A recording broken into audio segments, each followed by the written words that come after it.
नमस्कार, स्वागत है आपका ओमान न्यूज़ हिंदी में एक बार फिर से। 17 महीने के लंबे इंतजार के बाद आखिरकार बच्चे आज स्कूलों में पहुंच गए हैं। ओमान के अलग अलग प्रांतों से लगभग 70,000 बच्चे आज स्कूलों में जा रहे हैं पढ़ाई स्टार्ट करने के लिए। नया शैक्षणिक सत्र 2021-2022 की शुरुआत हो रही है और ओमान के शिक्षा मंत्री डॉक्टर मदीहा ने खुशी जताते हुए सभी बच्चों का स्वागत करते हुए कहा है कि देखिए, पिछले 2 शैक्षणिक सत्रों में जो बच्चों की पढ़ाई के ऊपर जो नुकसान हुए हैं, उनके कौशल में जो खामियां आई हैं, जो चीज़ वो नहीं सीख पाए, उन सभी चीज़ों को मिला करके हम एक संतुलित पाठ्यक्रम बना रहे हैं ताकि बच्चे जो पिछली क्लास में नहीं सीख सके थे उनको अब सिखाया जाएगा। और साथ में जो ऑनलाइन शिक्षण है इसको भी इनके क्लास में सम्मिलित किया जाएगा। और ओमान में बच्चों के सुरक्षित वातावरण को बनाए रखने के लिए शिक्षा मंत्रालय और स्वास्थ्य मंत्रालय पूरी तरह से कटिबद्ध है और वो एश्योर कर रहे हैं कि जो बच्चे हैं, जो उनके आसपास आने वाले जो कर्मचारी हैं, टीचर्स हैं, स्टाफ हैं, वो पूरी तरह से वैक्सीनेटेड हों। सुरक्षा की सभी गाइडलाइंस को फॉलो करते हुए स्कूलों को आज से ओपन कर दिया गया है ओमान में।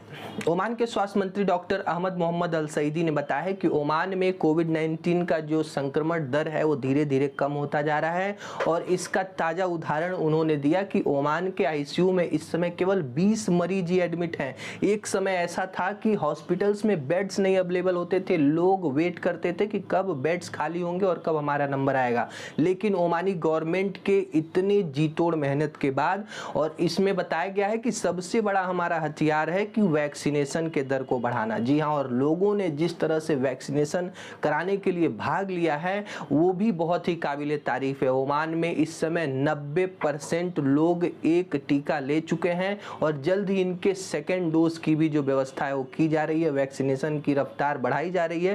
प्रवासी लोगों को भी वैक्सीनेशन में शामिल किया गया है और बच्चों के सेकेंड वैक्सीनेशन के लिए उनके स्कूलों में ही व्यवस्था की जा रही है ताकि जो आज से क्लासेस स्टार्ट हुए हैं, यदि वैक्सीनेशन के लिए बच्चे टीकाकरण केंद्रों पर जाएंगे तो उनके क्लास डिस्टर्ब होंगे। और ओमान में भारतीय स्कूलों में पढ़ने वाले छात्रों के लिए एक अपडेट है कि भारतीय स्कूलों के निदेशक मंडल ने एक डिसीजन लिया है कि हम चरणबद्ध तरीके से भारतीय स्कूलों में पढ़ने वाले बच्चों का वापसी करवाना सुनिश्चित करेंगे। अक्टूबर के पहले सप्ताह से भारतीय बच्चे स्कूलों में जा सकते हैं और 12 वर्ष से ज़्यादा उम्र के जो भी बच्चे हैं या पेरेंट्स हैं या फिर गार्जियन हैं या फिर टीचर्स हैं या फिर जो भी स्टाफ है, यदि आप स्कूल में आना चाहते हैं तो वैक्सीनेशन करवाना पूरी तरह से अनिवार्य होगा।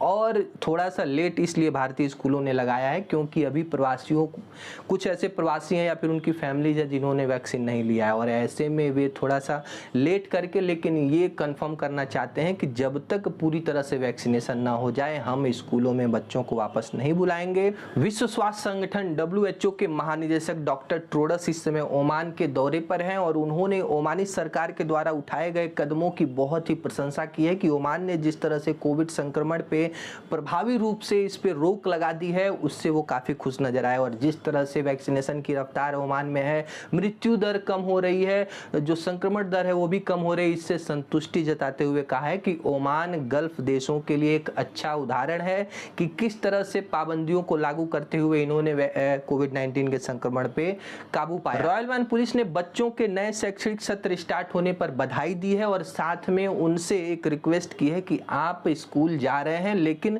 अभी भी आपको मास्क लगा के रखना चाहिए, सोशल डिस्टेंसिंग मेंटेन करके रखना चाहिए। और साथ में जो यातायात के समान निदेशालय ने कहा है कि स्कूलों के लिए जो ट्रैफिक को सुचारू रूप से चलाने के लिए हमारे पुलिसकर्मी पूरी तरह से अपनी भूमिका निभा रहे हैं और ट्रैफिक जाम न लगे, स्कूल बस कहीं भीड़ में न फंसे, इस सब चीज़ों के ऊपर ध्यान रखा जा रहा है। ओमान में जैसे जैसे संक्रमण की दर कम हुई थी सभी गतिविधियों के ऊपर लगा प्रतिबंध सुप्रीम कमेटी ने हटा लिया था, लेकिन अभी भी लोग इंतजार कर रहे हैं कि शुक्रवार की नमाज हम कब अदा कर सकते हैं और जो स्थानीय खेलों को स्टार्ट करने की परमिशन सुप्रीम कमेटी कब देगी। हालांकि ये भी देखना दिलचस्प होगा क्योंकि ओमान में अब तक सभी गतिविधियों के ऊपर प्रतिबंध को हटा दिया गया है, बच्चों का स्कूल भी खुल चुका है, तो ऐसे में लोग और ज़्यादा बेसब्र हो रहे हैं कि शुक्रवार की नमाज और स्थानीय खेलों को स्टार्ट करने में अभी और कितना दिन लगेगा। अबू धाबी ने एक अपडेट जारी करते हुए बताया है कि अंतर्राष्ट्रीय गंतव्यों से आने वाले लोगों को जो पूरी तरह से वैक्सीनेटेड हैं, टीका जिन्होंने लगा लिया है कंप्लीट वैक्सीनेशन, उनके RT-PCR टेस्ट कराने की आवश्यकता नहीं रहेगी। 19 सितंबर से ये फैसला लागू हो जाएगा। अबू धाबी में भारत में कोविड-19 महामारी के कारण आईपीएल को बीच में ही रोकना पड़ा था क्योंकि 2 टीमों के मेंबर कोविड पॉजिटिव पाए गए थे और आधे मैच शेष रह गए थे। आखिरकार 19 सितंबर यानी आज शाम को इसके बचे मैचों की शुरुआत हो रही है जो कि दुबई में आयोजित होंगे। आज शाम 7 बजे से चेन्नई और मुंबई के बीच में भिड़ंत के साथ ही आईपीएल सेकेंड राउंड का आगाज हो रहा है। भारत के केंद्रीय स्वास्थ्य मंत्रालय ने पिछले 24 घंटों का आंकड़ा जारी करते हुए बताया है कि 30,773 नए कोविड मरीज सामने आए हैं। 309 लोगों की दुखद मृत्यु हुई है। भारत में इस समय टोटल एक्टिव केस केवल 3,32,158 रह गए हैं और जिन लोगों को वैक्सीन लगा दिया गया उनकी संख्या 80 करोड़ से ज्यादा हो गई है। पिछले 24 घंटे के अंदर 85 लाख वैक्सीन लगाया गया था और एक दिन पहले भारत ने वर्ल्ड रिकॉर्ड सेट किया था कि 2.5 करोड़ लोगों को एक दिन के अंदर वैक्सीन डिस्ट्रीब्यूट की गई थी। फ्रेंड्स, आज के लिए बस इतना ही। वीडियो कैसा लगा लाइक करके जरूर बताएं और चैनल पर नए हैं तो प्लीज सब्सक्राइब करना ना भूलिए ताकि ओमान से जुड़ी हर अपडेट आप तक सबसे पहले पहुंचे। मिलते हैं अगले वीडियो में, तब तक अपना और अपनों का ध्यान रखिए। नमस्कार।